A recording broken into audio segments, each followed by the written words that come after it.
Claire had never doubted her talent.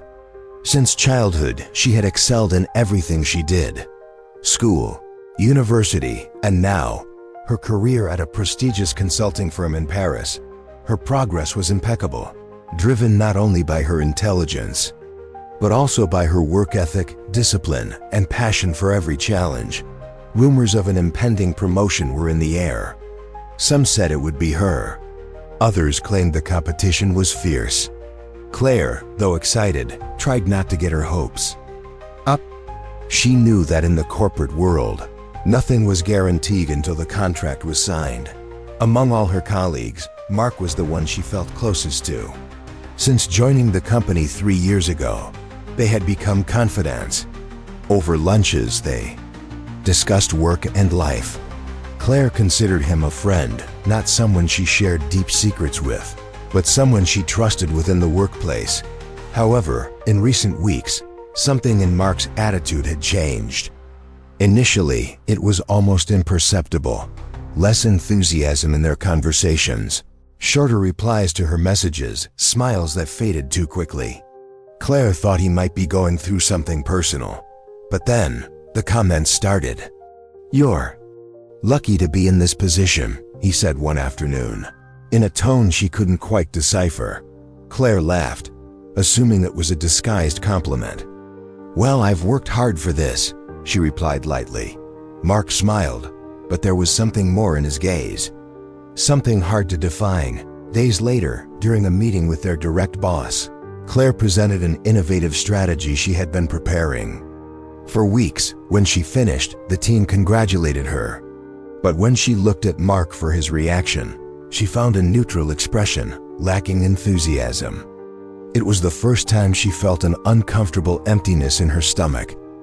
Hours later, in the cafeteria, Mark commented with a crooked smile, "Must have been easy for you, right? You presented everything with such confidence." "Well, yes.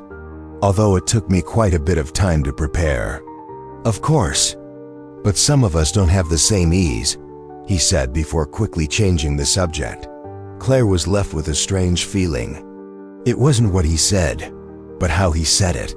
Over the following days, she began to notice other details. When they talked in a group, Mark would downplay her achievements with small jokes. If someone complimented her, he would add an anecdote that minimized her merit. Remember when Claire first joined the company? She seemed so nervous. He once commented during a team lunch, laughing. Claire forced a smile. She didn't want to seem paranoid. After all, wasn't it normal for friends to joke around? But the discomfort accumulated like a silent fog. One night, reviewing reports in her department, she felt a weight on her chest. Something was wrong. She had felt this way before, years ago, when a high school friend turned out to be the one who had spread a rumor about her. At the time, Claire ignored it, justifying her friend's behavior. Only when the betrayal became evident did she understand that her intuition had been screaming the truth from the beginning. Now, that same instinct whispered a warning about Mark. But why would he resent her? They had always been allies, for now. She decided to let it go. After all, wouldn't it be exaggerated to think that someone she considered a friend could be against her? The changes in Mark's attitude were so subtle that if Claire tried to explain them out loud, they would sound like nothing. Like her mind was seeing ghosts where there were none. At first, she tried to convince herself that she was imagining things.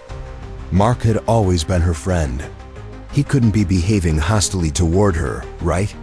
But the little details kept piling up. One day, during a team meeting, the project director praised a proposal Claire had been working on for weeks. "Excellent approach, Claire. This could be key to the project's expansion." Claire felt a warm pride.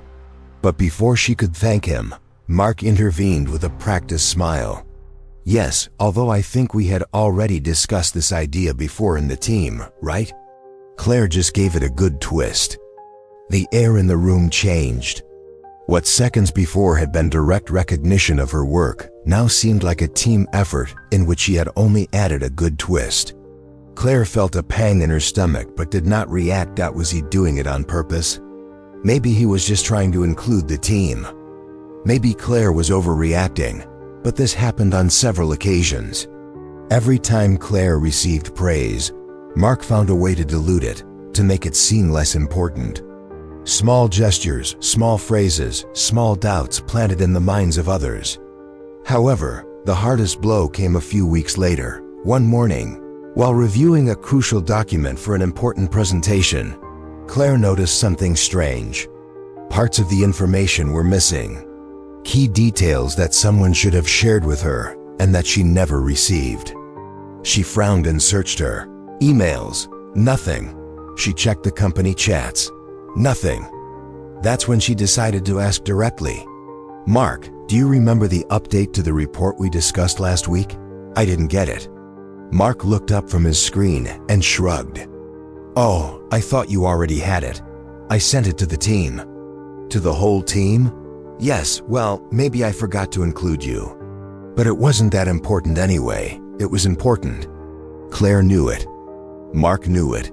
For the first time, the suspicion became an uncomfortable certainty. Mark was sabotaging her. The idea was too disturbing to accept. Immediately, Claire spent the rest of the day trying to rationalize the situation. Maybe it was just a mistake. Maybe Mark was distracted. After all, he was her friend, right? But if he was her friend, why did she feel this oppression in her chest every time they were together? Cognitive dissonance. When the brain refuses to see reality, the human mind hates contradictions. When two opposing ideas clash within us, we enter a state of discomfort called cognitive dissonance. For Claire, the contradiction was clear. Mark is my friend. Mark is sabotaging me. Both could not be true at the same time. Her brain needed to resolve this conflict. And the easiest way to do it was to deny the more painful reality. So, she tried to convince herself that she was imagining things. Maybe I'm being paranoid. Maybe I'm overanalyzing everything. Maybe Mark is just distracted. But deep down, her intuition told her something else. One afternoon, after leaving work, Claire decided to do something she rarely did: stop at a cafe alone without rushing. She ordered an espresso and stared at the foam in the cup as if it held answers. Mark was distancing her from the team. She had noticed how some colleagues started looking at her differently, with a slight coldness that hadn't existed before. How had this happened? How could someone manipulate perception so subtly, so invisibly? Then she remembered something she had once read. The most dangerous poison is not the one you feel immediately, but the one that accumulates slowly in small doses. The question was, how much more was she willing to ignore? Claire felt like she was walking on unstable ground. For weeks, she had tried to downplay what was happening with Mark, telling herself she was exaggerating. But there was something she could no longer ignore. Her intuition was screaming that something was wrong. Still, she clung to the idea that it was all a big coincidence, a misinterpretation on her part. Until disaster struck. It was the most important presentation of the quarter. Claire had been working for months on the company's expansion strategy, and now she had to present it to the executives. She knew this project was decisive. If it went well, the promotion was practically assured. That morning, she arrived early at the conference room. She reviewed her notes and mentally rehearsed each key point. Everything was in order, but when she began the presentation and reached the crucial slide, she felt the blood drain from her face. A chill ran down her spine. Some figures were incorrect and others were missing altogether. The financial projections were incomplete and the statistics didn't add up. All the work she had reviewed 1,000 times now looked like a disaster. She took a deep breath, trying not to panic. "I apologize, there seems to be an error in the presentation," she said with a tense smile, quickly moving to the next slide. But the tension in the room was palpable. One of the executives frowned.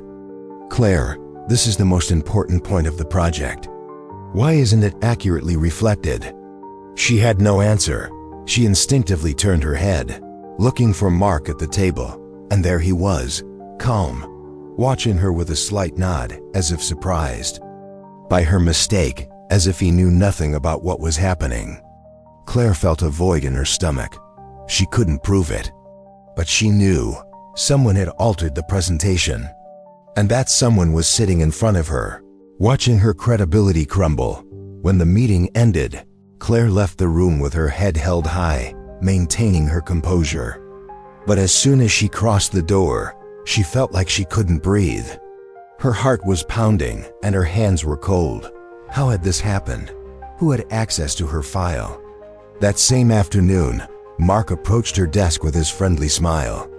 "Tough luck with the presentation," he said in an almost paternal tone. "If you need help with the numbers for the next one, let me know." Claire looked at him, feeling a contained rage for the first time. He knew he had done it, and now he was playing the role of the good colleague, offering help after the damage was done. Worst of all, others were already starting to talk. She overheard two colleagues whispering in the cafeteria. "I didn't expect Claire to fail like that. She's always been so meticulous." Well, it's normal to make mistakes under pressure. The narrative was changing. Mark wasn't just sabotaging her. He was rewriting the perception others had of her, and he was doing it with a silent strategy. Without open confrontations, without leaving obvious traces. He was a master of the psychological game. Memories, she never wanted to see. That night, in her apartment, Claire opened her computer and reviewed the original project files. She confirmed what she already knew. Someone had modified them. The blow was deeper than she expected. Not just because Mark had crossed a line, but because she had allowed it. Not consciously, of course. But now, reviewing every moment of the past few months, she saw what she had previously ignored. Painful flashbacks flooded her mind. "You're lucky to be in this position. Must have been easy for you. Remember when you first joined? You seemed so nervous." The signs had always been there. Every comment she had minimized, every attitude she had justified. She had seen the storm forming but refused to accept it. Why? Because accepting the truth would have meant facing a painful fact. Her friend had never been her friend. For now, she decided to let it go. Emotional self-sabotage, refusing to see the truth. Our minds have ingenious ways of protecting us from pain. Sometimes, that means ignoring the obvious. Accepting that someone close to us hates us is difficult, because that would mean admitting that we were wrong about that person, that we weren't intuitive enough, that we trusted someone we shouldn't have. And the ego doesn't want to accept that. So, Claire had been lying to herself. She had wanted to believe that Mark was her friend, because the alternative, accepting that someone close to her secretly despised her, was too painful. But now, the blow had been strong enough to wake her up. She could no longer deny the obvious. Mark was not just not her friend, he was her enemy, and the next move was up to her. That night, Claire couldn't sleep. Every time she closed her eyes, the image of Mark in the conference room returned. His calm gaze while she crumbled, his paternalistic tone when he offered help. It was as if he had been waiting for that moment, as if he had planned it, and Claire couldn't stay in doubt. She turned on her computer and began to review everything: emails, document modification logs, old messages in the company chat. Each piece of information seemed insignificant on its own. But when she connected them, the pattern became evident. Emails forwarded to certain colleagues but not to her. Small edits in shared files just before key meetings. Conversations where Mark mentioned his concerns about Claire's workload, subtly suggesting she might be overwhelmed. It was meticulous work. Precision sabotage. Claire felt nauseous. None of this had been accidental. But the worst part wasn't the betrayal. It was the reason behind it. The question that haunted her most wasn't how could he do this to me, but why? She had never been unfair to Mark, never treated him with condescension. What had she done to earn his resentment? But then, she understood.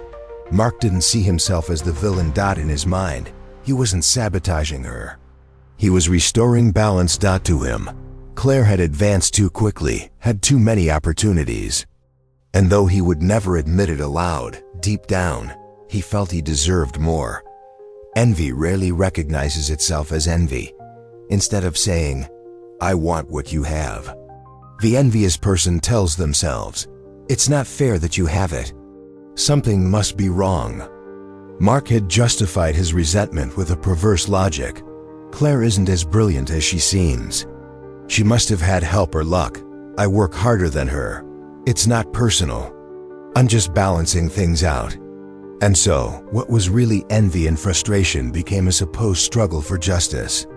Claire understood it with such clarity that she felt dizzy.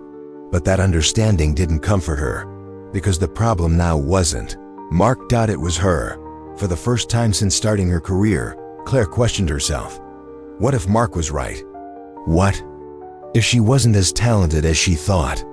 What if her success was just a fragile construction, about to crumble? The idea paralyzed her. Suddenly, everything she had achieved felt illusory, as if at any moment, someone could discover that she didn't deserve to be there. For the first time, she wondered, am I an imposter? And that thought terrified her, because, in a way, Mark had achieved what he wanted. He hadn't just sabotaged her work, he had sabotaged her confidence. The human mind has a strange way of dealing with fear and frustration. When someone can't bear their own flaws or insecurities, they project them onto others. Mark wasn't really fighting against Claire. He was fighting against himself, against his sense of inadequacy, against his fear of not being recognized, against the idea that he would never reach his goals. But instead of facing those feelings, he had transferred them onto Claire.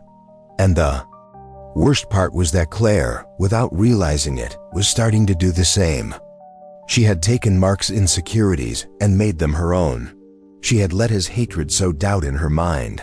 And now, if she didn't do something, she would end up destroying herself. Mark no longer needed to keep sabotaging her. She was about to do it herself. That night, Claire looked at herself in the mirror longer than she usually did. Her reflection showed a tired gaze, but deep within her eyes, there was something more. Behind the frustration, behind the fear, behind the anger, there was the truth. Claire had two options. She could let Mark win, allowing doubt to consume her, or she could do what he never dared to do. Face reality. She took a deep breath. The next move would be hers. And this time, it wouldn't be to defend herself, it would be to take control. Claire had spent days in an emotional tug-of-war between anger, sadness, and doubt. She had discovered the betrayal, but now she faced her own internal battle. Should she expose Mark, confront him, or just let it go? But deep down, she knew her biggest battle wasn't against him. It was against herself. One afternoon, while having coffee at a small cafe near the office, she received an unexpected message. It was from Sophie Dubois, her former boss at her first job. "Saw you're about to get promoted. Congratulations." "Thanks, Sophie. It's been complicated. Let me know when you're free for coffee. Would love to catch up." Claire accepted. She knew Sophie was the kind of person who saw beyond the obvious. 2 days later, they met at an elegant Parisian cafe with large windows. Sophie, as always, had an imposing presence. Her confidence wasn't arrogant but serene and unshakable. After chatting a bit about life, Sophie looked at her curiously. "Tell me, Claire, what's going on?" Claire hesitated but ended up telling her everything. Mark's sabotage, her doubts, her fear of not being enough. When she finished, Sophie smiled calmly. "He doesn't hate you, Claire. He hates himself." Claire frowned. "What do you mean?" Sophie set her cup on the saucer and looked at her with that intensity that always characterized her. Envy is born when someone else's success reminds us of our own shortcomings. Claire felt a chill. "Mark doesn't see you," Sophie continued. "He sees everything he isn't, everything he hasn't achieved. And it eats him up inside." For a moment, Claire didn't know what to say. "So, it's not personal?" "It's the most personal it can be." But it's not about you, it's about what he projects onto you. Claire's mind filled with memories, the times Mark had minimized her achievements, the looks of contempt disguised as smiles, the subtle jabs, the condescending gestures. It all made sense. Mark had never wanted to simply balance things out. He wanted her to feel what he felt. He wanted her to question herself, to doubt, to see herself with the same inadequacy he saw in himself. And he had almost succeeded. Sophie rested her elbow on the table and looked at her with a half smile. The real question, Claire, is, what are you going to do about it? For days, Claire had felt a desire for revenge. She wanted to expose Mark, to show everyone who he really was. But now she understood something deeper. Revenge wouldn't set her free. Because if she focused her energy on him, then he would still have power over her. If she kept trying to prove her worth, she would never stop seeking external validation. And worst of all, she would still be trapped in the same game. Carl Jung spoke of individuation, the process in which a person integrates their shadow and becomes their most authentic self.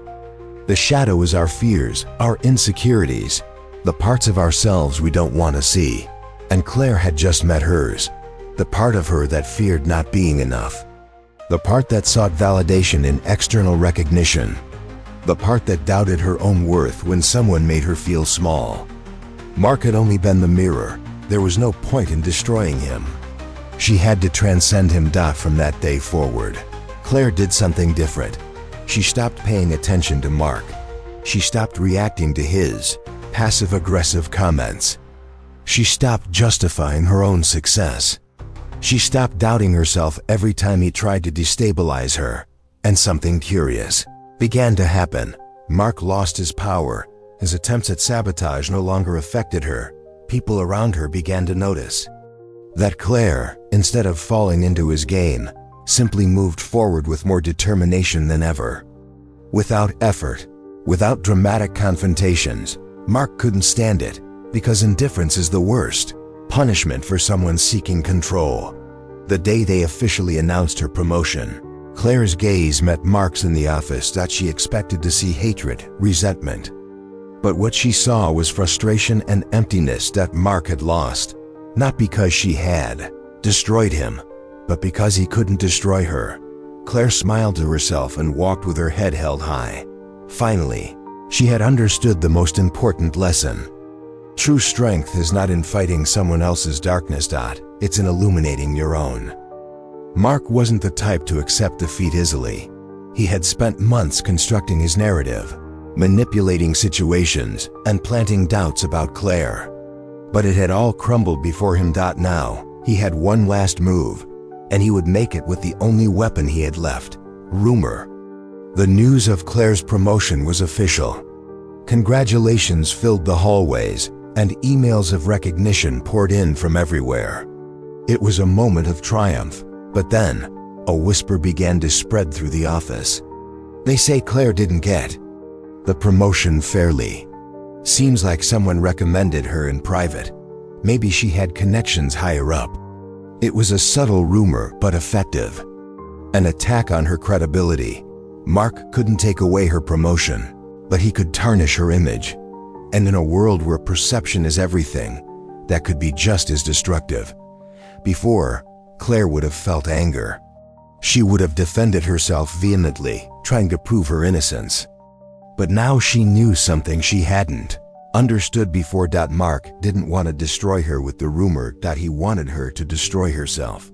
He wanted to see her lose control, explode, defend herself desperately, because the moment she reacted that way, he would win. So she did something Mark didn't expect. She didn't react. Claire didn't respond to the whispers. She didn't rush to clear her name. She didn't run to her boss for explanations. She waited. And while she waited, something interesting happened. The rumor didn't hold. People who knew her work knew her promotion was legitimate. The executives who promoted her did so based on facts, not connections. The rumor, not receiving an emotional reaction from its target, quickly lost strength. But Claire didn't just wait.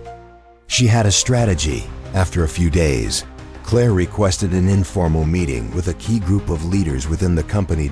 In the conversation, she calmly mentioned, "Lately there have been certain rumors about my promotion.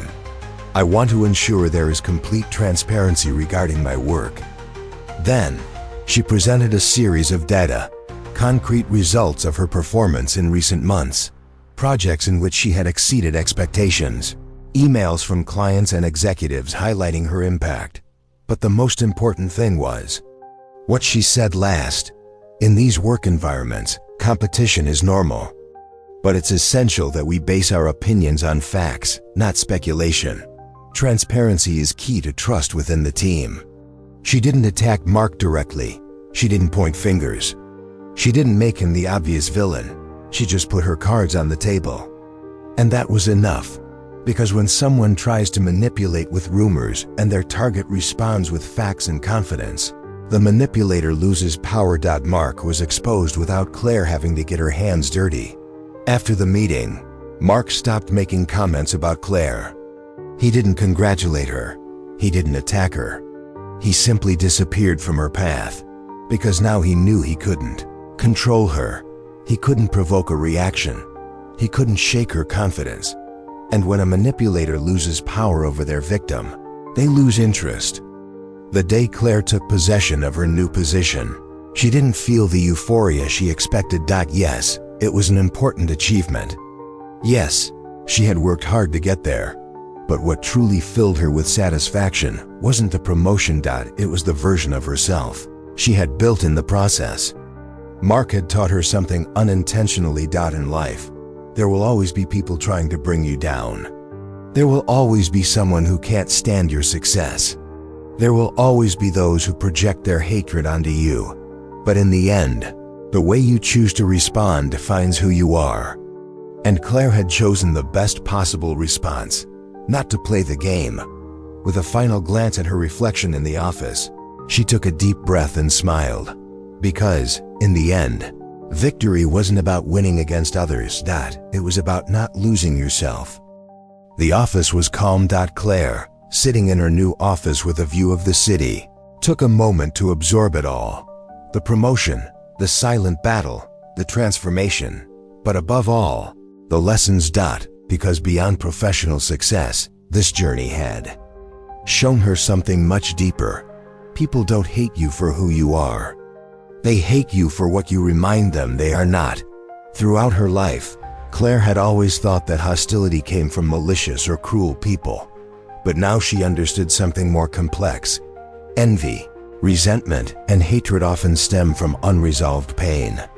When someone sees in you the confidence they lack, they call you arrogant. When someone sees in you the success they haven't achieved, they call you privileged. When someone sees in you the freedom they never allowed themselves, they call you irresponsible. Because sometimes, it's not that they want to see you fall.